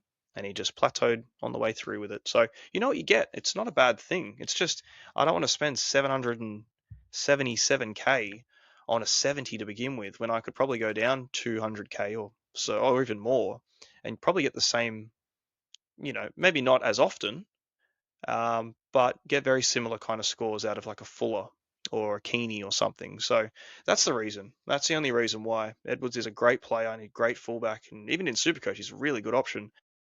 But you need to have like money bags to just chuck 700 plus into that kind of average, I think. My issue with Edwards is that his average is a bit deceptive. So it's still there. He's still got that average, but it's off the back of a 173. It's off the back of a 119. It's off the back of a 134, but then there's a lot of mix of 50s and 60s and 40, and a 27 to finish. Like it's in games that he played, basically full games. So my issue with Edwards is that Edwards will get man of the match. He'll have ran 300 meters. He'll have probably scored a try, but he got 54 Supercoach points. You know what I mean? Like that's just the way Edwards is, and I like him. Think he's a gun, but just 7,777K just doesn't do it for me. I'd rather get paid 20 more and get a drink water that I feel like will get big upside more consistently and will be at that 70 more consistently now than Edwards, but I don't hate it. And goal kicking too for Drinky, for similar. Yeah, but God, how good was it captaining Edwards in round 20 last year for his 173? That was one of the things I did right last year. Everyone came together as one. Yeah, and that was it's all unified. A great moment in Supercoach history. Really was. We were right into the sunset with that, holding hands, singing Kumbaya. Snapshot on the Panthers then, boys. What are we thinking, Jesse? You're keen. It seems like there is some decent options there, and to basically ignore the fact that it is a tough draw, because for Penrith it just doesn't really matter. No, like Penrith are sort of immune to a lot of things. I think a hard run is probably a perk, if anything, for them, because they really step up for them. But yeah, it's hard from the get-go, which is probably the best thing for any good team like that. Being hard from round one, get them out the way. Everyone's got structure. Everyone's in the same position. You're all fresh. Like it's better that way than copping it late in the season. So I like it, man. I think there's a lot of good options. A lot of centre wing good options, particularly. Cleary always, McLean, Yo underpriced, Toto's a good price, Blazer's a nice watch. Like there's players in this team that look like really good options. So yeah, I think the prospects are nice, man. I'll probably have at least one. Yeah, second what Jesse's saying. I definitely have one. It's a matter of whether I have two or three. As we've sort of said, it's just finding the funding and what I do and how I play with that. But yeah, like there's heaps and heaps of upside. I like their draw. I like it because they're Penrith. If that was any other team and they had that draw, I'd be telling people to steer clear. But because it's Penrith, the draw's almost not irrelevant, but not a major factor. There's a lot of value and a lot of good players in that list. Yeah, I counted before. There's 10. There's 10 relevant Supercoach guys. That's just ridiculous. There you go, guys. There is. Go digging. Go see what you can get yourselves there. Let's get on to the North Queensland Cowboys. First five. The Knights in Vegas. Round 2, the Tigers away. Round 3, the Titans at home. Round 4, the Storm at home. and round 5, the Dragons at home. On the injury front, there's a little bit happening here. So Tom Chester recovered from his ACL in preseason already. Big talk there about him. Hillam Lukey is back from his ACL as well.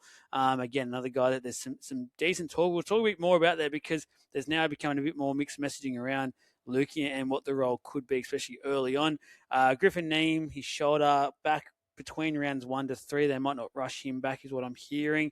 And Jeremiah Nano with that shoulder injury now won't be back till around 5 to 7, around that sort of thing. And they're all courtesy of NRL Physio there. So thank you very much, which does also open up that edge spot, which is a juicy talking point when it comes to the Cowboys in this one. So for hookers, Reid Marnie, new recruit, 418K. Harrison Edwards, 2 RF dual, 387K. They have just signed Sonny Luke as well. Weird scenario there. He got a training trial with South, then got this NRL contract with the Cowboys, who isn't in this yet. No idea what his pricing point will be. I'm guessing wouldn't be much, be almost bottom dollar there. So Reid Marnie, boys, he's been very popular in plenty of Supercoaches sides so far. The biggest draw card there is basically an 80-minute hooker, depending on now Sonny Luke, but you'd think even if it's not 80, it's at least 65, maybe even 70. Trav? So I like Reid Marnie. He's pretty well owned at the moment. What is it, 34%? And there's very valid reasons why. I'm going to ignore the debacle garbage that happened to him and that team from around 21 onwards, when he played half a game and less. So up to that point he averaged 51 up to that point, but finished with an average of 42.8. He's going to have to do more for the Cowboys, but I also think that might hurt him a little bit more, because I think what'll happen is he'll have to just pass the ball straight to Purdue, straight to Did, and then that's the end of it, kind of thing. I'm not sure the Cowboys pack is going to be able to get up the field enough so that he can just play around the ruck there to try and sneak in for a sneaky try here or there, or pass the ball to a big bopper to get over the line. I think that the Cowboys are going to score points, but I don't think it's going to be off the back of really good field position. I think it's going to be off the back of speed and a like on the wings. That's just my thoughts on them. And the other part of it too is a lot of his stats are defensive stats, right? And the Cowboys don't play defense, so let's see what happens there and what goes on. But maybe he's the shining light, and he's the reason why they start to play defense. Or if anything, they're going to be playing lots of defense, and he gets more tackles. So I just don't know just yet. I've decided after a really good conversation with Jesse about this is that what do I want to do? This hooker position is just for a lack of better terms, it's a shithole. And all I want to do is just get one of the two studs and just set and forget. I just want to, and if Grant or Brayley just gets me a 41 week, so be it. Like, I'm just going to live with it, because the next week it's an 80, it's a 90, it's 100. You know what I mean? Like, whereas with Marnie, I just don't know. I don't know yet. And there are other options like Simpkin and things like that, but I just don't know. So I'm not locked in there. And I think hooker is just a spot I think I just want to set and forget. Sounds like the Cowboys need to hire a lot of American sports fans to go up there and start their defense chants, basically every set, to encourage that side to bloody defend. Jesse, Reid Marnie. Reid Marnie. I don't think Reid Marnie is ever going to get you a red arrow as far as price goes, especially to start. I think, like, you're looking at this dude is like, he's going to be an 80-minute. I don't think Sonny Luke's going to really hinder him at all. I think it's just Surely something to have at the club. You know what I mean? It's not going to affect him. Going outside of last year, Reid Marnie has always been a mid-50s averaging hooker, and actually going back to 2021, he averaged 67. Too long ago to be consider it, but he's going to get that. He's going to get you the 40 plus tackles. He's probably going to miss 15, 20 of them, but he's going to just be that guy. He's that rock kind of player. And I think I had a discussion with Trav as well. And like, you look at the hooker stocks that the Cowboys have had, Drobson is a better hooker than Reid Marnie. in almost every sense of the position. If you break it all down side by side, I feel like Reece Robson is the superior hooker, and Reece Robson never really averaged more than a 60. So as far as the team structure goes, like how much is Reid Marnie really going to do for upside outside of just doing what he does best, and that's tackle and be an absolute grub and do what he does, and that's it. Like, and that's what you buy him for. I don't think the expectation by Reid Marnie is like he's going to have a breakout Harry Grant like year. It's not that. Like, you're getting a dude at the moment who's currently the second highest owned, only to the cheapest, one of the cheapest guys in there, for 418k, that you can be pretty consistently going to get at least a 45 to 50 out of. And that's what we've always said. So, like, when I started doing team builders, he was the first person I threw in. Because he's there, he's a hooker. Yeah, sweet. Reid Marnie, underpriced, at least, maybe 10 points off last season because he just got dicked around so much. But prior to that, he was doing what he had always done. So he's a very predictable kind of score. And I think, outside of avoiding like future drama, headaches, and hookers and wanting more upside and stuff, you will be spending trades there trying to upgrade him eventually. But to begin with the Cows run, you could do much worse. And it's money. It's saved money. It's 200k away from Grant. It's saved money you can put elsewhere. It's at a position that the ceiling to the floor isn't too far away. So The next biggest positive, sorry, Joel. The next biggest positive in this is Cowboys don't have a bye till 15. huge. Could run him in for a long time if you had to. That adds appeal to a number of players we'll probably talk about moving forward for this lineup. Heck yeah. I'm going to go over to front row forwards, and this is the first time I've ever done this. And you guys overrule me if it's not necessary. I'm not even going to bother. I'm looking at this list just going yuck on every level. I cannot believe Tamalolo is the top of this list after Just to show how bad their pack is. You can just literally look at this. Yeah, it's a quick one. Move on. All right, don't do it. I'm not going to do it. I thought Manly had the worst pack. First time Far out. I've ever done that. I'm just not even going to bother.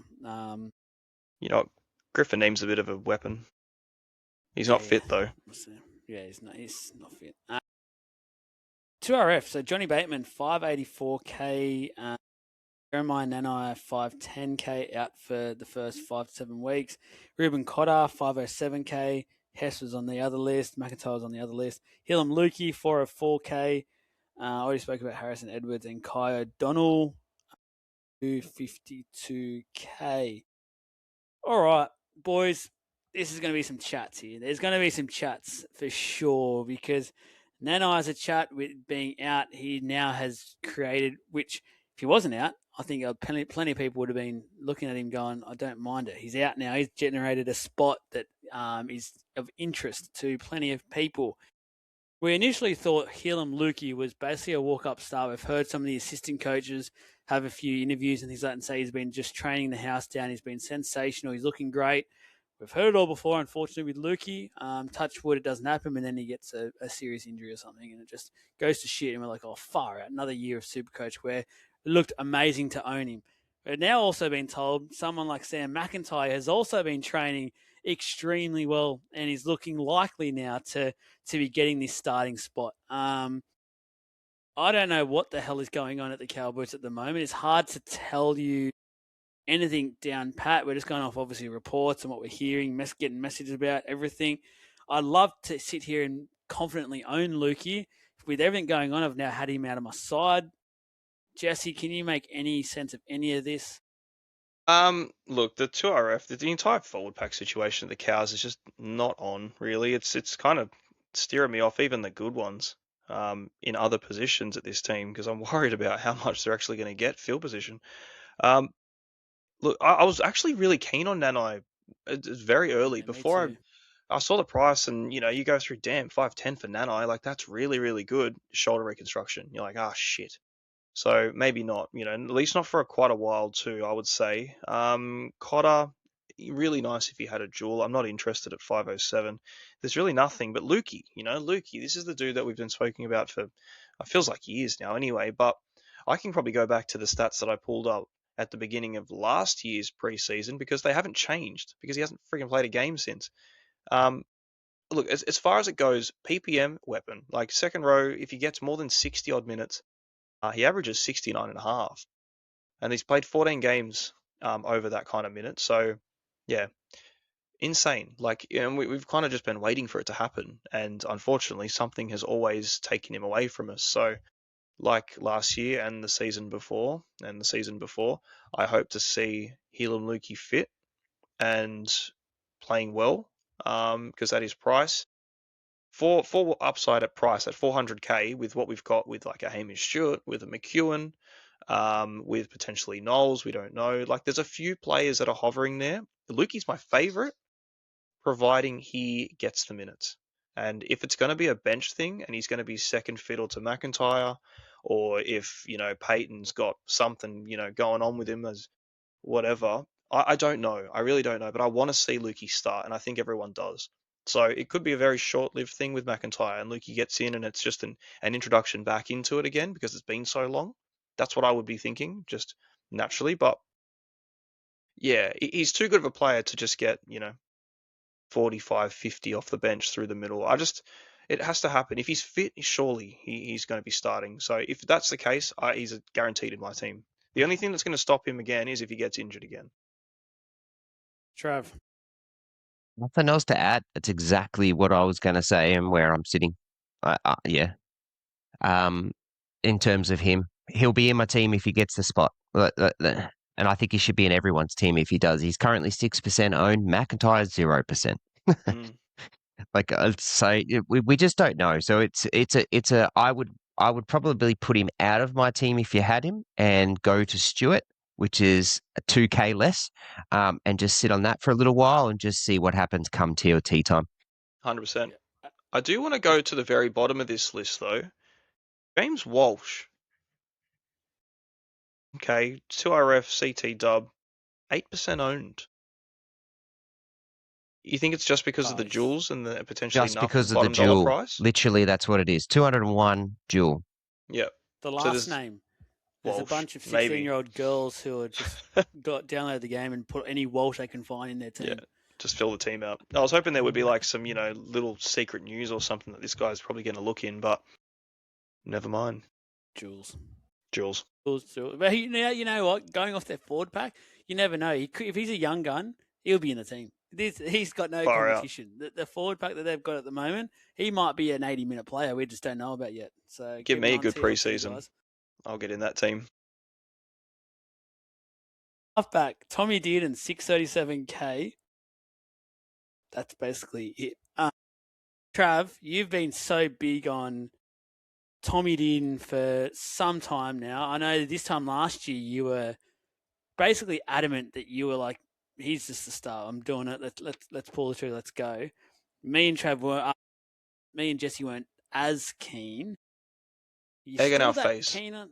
Yeah. Are you still keen on Tommy Dearden? I'm not gonna. He's not once been in my team, so no, I'm not. I still think he's a gun. I really do. And this team's his. He's so fun to watch. 5'8" as well. Yeah, and that's today. That came out today, I think, too, didn't it? And which means Purdue goes to the halfback, which just doesn't make sense to me. But anyways, I don't think it matters. It's either way, Dearden's going to be the halfback. It doesn't matter where he's got a 6 or a 7 on his back. That's where it's going to be. For the Cowboys to have the upside here is for the Cowboys to have any chance, it's got to be off the back of 2 players. And of those 2 players, Dearden is one of them. The other one is someone we'll talk about soon.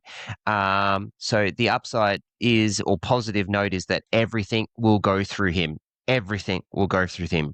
Like we just skipped the front row forwards because there's nothing there, and and we're talking about guys in the 2RF that are injured. So, and not sure that it's literally just going to be through these 2 guys. I am keen to watch, but I'll be watching. I will not be getting him. Our biggest comeback, I guess, Jesse, to Trav last year was that he had to do a lot to score pretty decently. But I feel like last year, that started to change a little bit. He actually started to put together a few really decent scores by not going over the top. Yeah, like his base is pretty bad, to be fair. Like even compared to other halfbacks, it is quite low. He's just got a base of about 25. It was 25 last season, but it seems to always be kind of around there. Which, like halfbacks don't do that much more outside of, balls on their foot kind of thing and, up looking up footy and playing and assisting. That's kind of where it is. It's all attack, and he is just attack. Like it's fantastic to watch. Had some monster games, man. 143, 114, 165. Like you're not getting that from a lot of players. So he's got it in him. Like he's really got it. And if he's got the game, under his belt, which tends to be the case with the Cows, because like Trav said, there's only two players in this team that really have the sort of, I don't know if you call it talent or just drive or something. They want to win. Like these two dudes actually want to win. It's him and Drinky, and you let them do everything, and that's perfect for Supercoach. The team's going to probably crumble around him, but let that happen. It's just going to give you points. It's a run reliant thing. He got really good last year. He had an exceptional end of the season, especially after Origin and then going into the Australian stuff. But yeah, it's a lot. It's a lot to spend on him at that price currently. With a dual 5'8", maybe might be worth a look in, genuinely, because he's not near the top. Like he's still cheaper than Munster and like no one's looking at Sharp realistically, but he would be the next guy down for a Munster that you'd probably put in your side for a premium price tag. And we know the run's good. He's going to get called into Origin, so that's basically when you could get off him. But there's really no problem starting him if you've got that money allocated for 5'8" anyway, and just running that through, because their draw is nice and there's no buys, so you could continue it, and then having that flexibility there is really handy as well. So I like it. I think he's going to take more on. I just want to see how he goes next to Purdue, because last year when that happened and Purdue got moved into the halves, which we could probably segue into 5'8", because Purdue's the listed 5'8" for this team. And Trav said the same thing. Whether it's the 6 or the 7, it's Dearden's team, and Purdue is second fiddle to him. It really hindered them last year when Purdue got pulled out of the centres and just got thrust into the halfback position. It copped Drinkwater a lot. He was consistently putting up hundreds and had a really, really hot purple patch, and to immediately drop off a second, Purdue went into the halves. So I want to see a season. I want to see a preseason of halfback stuff with Purdue. I want to see Dearden work with him at the same time, and then I'll be like, all right, sweet. Like this team's got a bit of structure about him now, because every time Peyton changed something like that, and you're like, what are you doing? You've got a structure here that looks like it's going to work.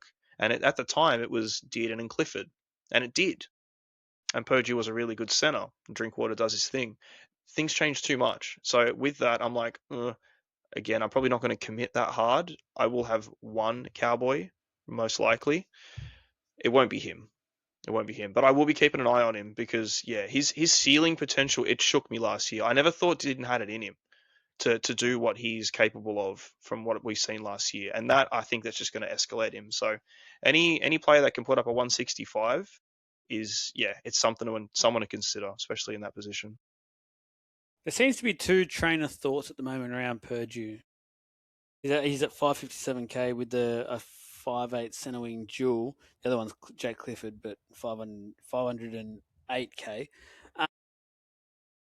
Jackson Purdue, like I said, two trains of thoughts. It's sort of like, okay, the move to the halves means he gets his hands on the ball more. He's a much more skillful player. He needs to be getting his hands on the ball more than centre. We talk about there's two players at this side that's the club, and that's what they want to win. It's all about them. I'd probably suggest that Purdue's the guy that maybe trying to grab on and become a third there. Whether he stays long term, we don't know, but he seems to have something about him. We all know he's a fantastic footy player. The other train of thought is that when it comes to him playing in the halves, it's a bit yuck. It's just not quite good, but it feels like in theory it should be. He gets his hands on the ball more. He's busier, more ability to link in and be that really good attacking player and link up play. He's always there in support. I don't know where to. I want to be keen for this. I really want to be. But every day that goes by, now the news coming out that he spends most of his time so far training in the halves, I'm just like, I want to like it, but I can't. Yeah, I don't know about the whole. Yeah, sorry, Trav. No, because I'm going to segue. I'm going to get into you, and I'll ask you a question, but to do the research. But don't let what happened in 2025 misconstrue how freaking good this guy is, and what he can do. Like he's been a halves player his whole career, basically, from all reports. Everything is that's where he was. And Peyton had to put him in last year, and to find a spot, they put him in the centres. And then go and look what he did for the centres. And he's better player in the centres, but we all watched what he did in the 5'8". But he didn't practice there. Like he never did any work in training there or anything like that. And then just randomly gets picked as they go into Origin, and Peyton makes that silly statement around, oh, this is our future, so we're doing it now. And then 2-3 games later, he realized he stuffed up because he basically told him on Monday, and you played it on the weekend, that this is where you're going, and put Clifford back in. So like, now that he's actually, there is a big story and a positive around that. We do need to give some credit to players when they do have a preseason and do play in that and practice in that spot. So I know that Jesse, you've got numbers to have a look at what he was in the halves, but it's deceptive. It really is. It's deceptive, and I don't know if I would look into it too much. I think this guy is talented, but I'm not going to pick him. He was sitting in my center position for a long time, but I've got him out because I think I just want to watch and see. But I think that he's going to kill it, and if he does, I'm bringing him in. I'm 100% bringing him in. Yeah, I'm a big fan of Purdue. I had him. I started like everyone pretty much started with him last year. I didn't sell him last year. I finished the season with him. And when everyone got off him when he was like 680 or 700 odd K, which was smart to do naturally, I was like, nah. I've seen enough out of this dude to know this dude's just a weapon. Like I'm more than happy to have him in my side and lose all the cash that he's just made because he's doing the damn thing. So, I think when it came down to it as well, and like you said it but just before, he got thrown into a position as a young player in his first crack, and he just got thrown around too much. It's like you can't do this. You can barely do this with guys that have been playing, for their entire lives, let alone the guy's first season in the NRL. And he was 13 games in, maybe not even that. Or no, it was less than that he switched him up. So yeah, he stitched him up. Like he set him up for failure in a way, I reckon. And I think, I've been pretty vocal about my thoughts, what the Cows should be doing with, coaching side of things. But I want to see him do well, and I really do. The numbers for half, it's kind of, I would be doing a discredit to him and how talented he is if I went through and said, he played 8 games in the halves, he averaged 47. And you think, oh, that's not too bad. It's like, well, it was pretty much one game where he tonned up, which was a really good game. Again, if you watch the game, it wasn't very half-like what he was doing. He's getting the hands on the ball kind of thing, which everyone wanted him and thought, in theory, this is a really good option. I looked at what he was doing. I was like, I don't really like this. He's not getting his hands on the ball. I want to see him get his hands on the ball when he's finishing it, because that's where it really ticked off. He got the ball and he would just go. The guy's a rocket. That was where he was really making all of his points from. Not playmaking stuff. It was finishing, breaking the line, a tackle or two, and then scoring a try. He was a finisher. A preseason 5'8", did and stepped up as well. It could be amazing for him. It could be really, really good. And at his price, it's not bad. He's got a dual center wing 5'8". There's really no one that has that. I think for what that's worth, it's quite valuable, and you probably pay an extra 50K just to have a position like that as well. So I'm a fan of him as a player. I think he's super talented and he can do really, really good stuff. I want to see it, even very early, even if it's like before round 3. If they look gelled enough, that'll probably do me, I reckon, because I really like him. I want to see him play the traditional 5'8" role. I think that would suit him perfectly. If that happens, I'm absolutely on. I'm not going to say a definite no. I'm just saying 100% for him at the moment. It is a watch. Center wing for the Cowboys. Murray Taulagi, 648K. Braden Burns, 684K. Just spoke about Purdue. Robert Derby, 477K. Viliami Vailea, 476K. Zach Labart, 423K. Jackson Parlow, 397K. Ethan King with a fullback dual, 246K. And Tommy Chester with a fullback dual, 216K. He is being tipped, even though he's coming back from an ACL, flying in preseason by reports, should have a backline spot basically wrapped up. If you believe this preseason hype, there is still a couple of weeks away, obviously, before even trial starts. So plenty can happen still. But at this early stage, what are we, the 21st of January for those listening at who knows when. These always get listened to in crazy times, a month later, things like that. Tommy Chester is being spoken about as basically having a lock on one of these jerseys. 216K with that jewel, you just simply can't go wrong with him. He basically has to be on your side at this rate. Yep, 100%. Just get him. Just chuck him in there. He'll end up being your probably 6th guy or 7th guy, hopefully, depending on how centre wing looks. There's no risk there. You should get a run. Anyone else in this list, Trav, that you look at and go, yeah, I'm tempted? No, I'm not tempted by anyone. I like Talangi. I think he's very underrated, but not at that cost. We spoke about Purdue. Other than that, no. Bring back Val.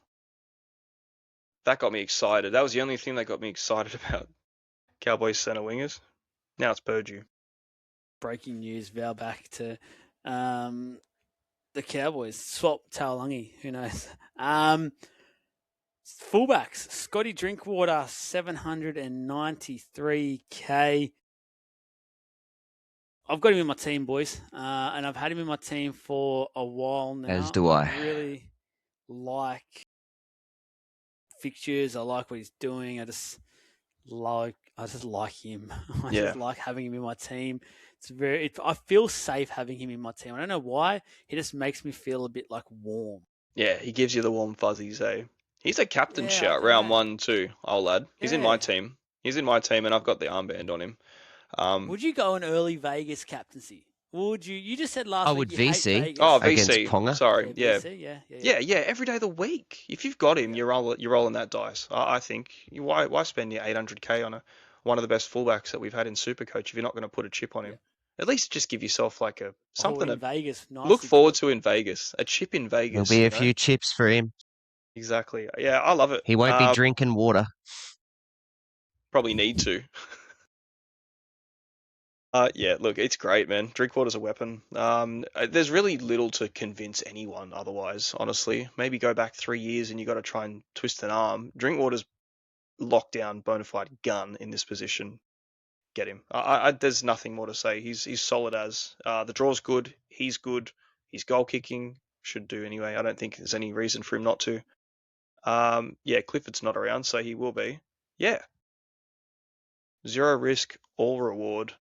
It's just a bit of money. Like, if you want to save money and go down some, still wouldn't. Hey, I'm trying to find a way to have him in my team regardless of budget.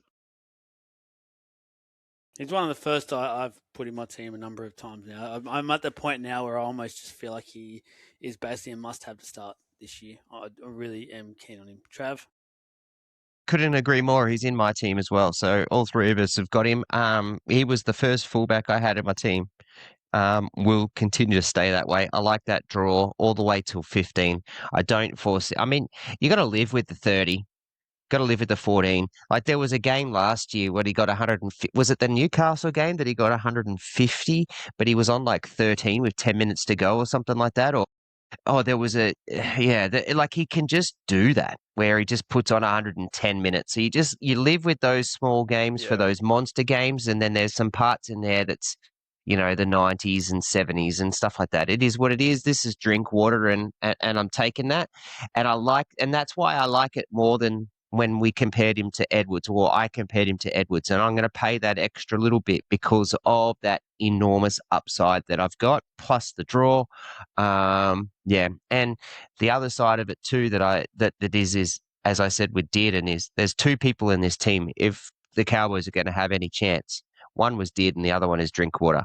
And I have no deterrence for having Purdue in the halves now because this has happened in preseason and they've trained this way. So, yeah, I'm locked and loaded on Scott Drinkwater.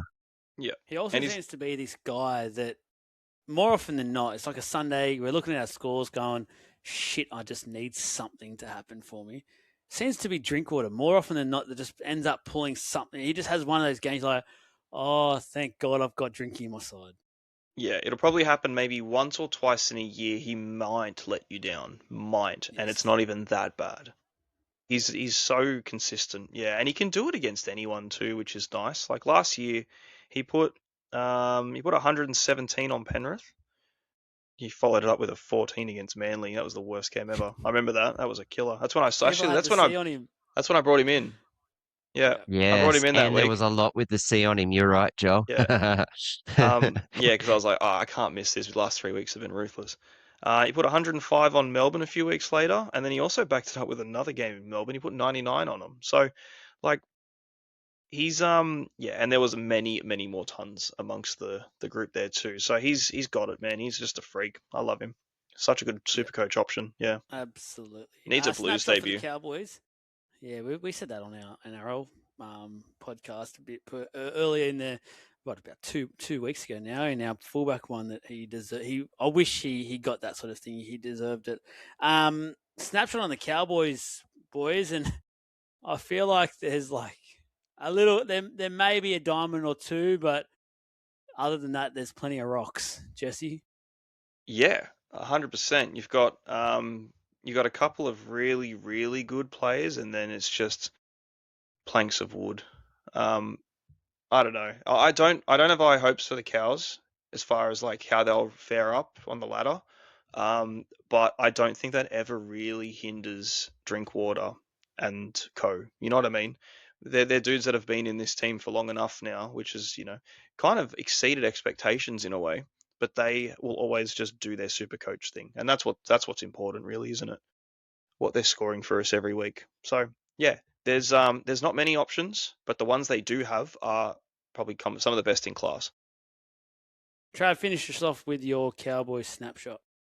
There's two in my team, one on the bench, buried very deep of that bench in the centre wings, and the other one starting fullback that I've got a VC on. I'm tossing up between what I do in the hooker. It's either Marnie or Grant. So there's three options there, but there's no one else. Like Dearden's a gun, but I'm just going to wait and see. Other than that, like Lukey's injury, so there's another one. So that's a fifth option, but I'll wait It's and a lot see of on those ones. it's a lot of waiting. Early days. Let us know, guys. What do you think about the Cowboys players we've missed, or like maybe there's a forward we missed. Maybe we've got some egg on our face there, but it didn't seem like it. Just a quick reminder for those that have gone all the way through the podcast. That overall comp code for us is 218174. Enter it into your Supercoach app. You'll be able to go there and you'll verse all of us, as well as obviously the whole of the LOI community. More announcements about that with prizes and the like down the track over the next week or two. All our other comps will be released over the next 24 hours. It will go straight to our Legends group first. It's going to be priority sort of access there for them. If they fill it up, then that's what happens. There's only going to be limited number of comps this year. So if you do want to ensure you get your spot, make sure you become a legend over the next probably 12 hours by now, because they'll be released first thing in the morning. I'll also put the league code in the show notes as well. So if you haven't been able to catch it, you don't want to go back or whatever, just go down, scroll down all the way, see it in the show notes there.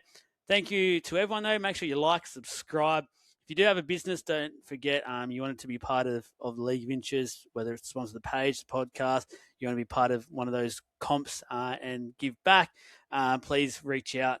We'd be very, very much appreciated. But thank you, Trav. Thank you, Jesse. That's the second last one done and dusted.